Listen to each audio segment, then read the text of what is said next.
کہ دنیا تانے دے، یہ مسلمان کہاں؟ اسلام دنیا میں ہمیں دکھاؤ، کہاں اسلام؟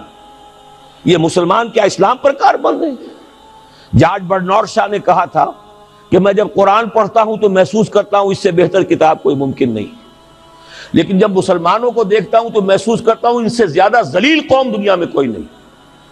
یہ کنٹراسٹ ہے جو ہم اپنے وجود سے پیش کر رہے ہیں۔ کیا اس کی وجہ سے لوگ اسلام کی طرف راغب ہوں گے یا اسلام سے متنفر ہوں گے؟ کیا ہمارا منہ ہوتا ہے ہم باہر جاتے ہیں؟ اسی لیے ہم تو تبلیغ، میں تو کم سے کم وہاں جا کر جو مسلمان کھوئی ہوئی بھیڑیں ہیں امت محمد صلی اللہ علیہ وسلم کی، انہی کو ریکلیم کرنے کی کوشش کرتا ہوں، جیسے کہ حضرت مسیح نے کہا تھا میں تو بنی اسرائیل کے گھرانے کی کھوئی ہوئی بھیڑوں کی تلاش میں آیا ہوں۔ میرا منہ نہیں ہے کہ میں وہاں کسی امریکن سے بات کروں، وہ یہ کہے گا تم اپنا گھر تو سنوارو، فزیشن ہیل تھائی سیلف۔ تم ایک چھوٹا سا ملک نہیں چلا سکتے، تم نے اس کا بیڑا غرق کر کے رکھ دیا ہے۔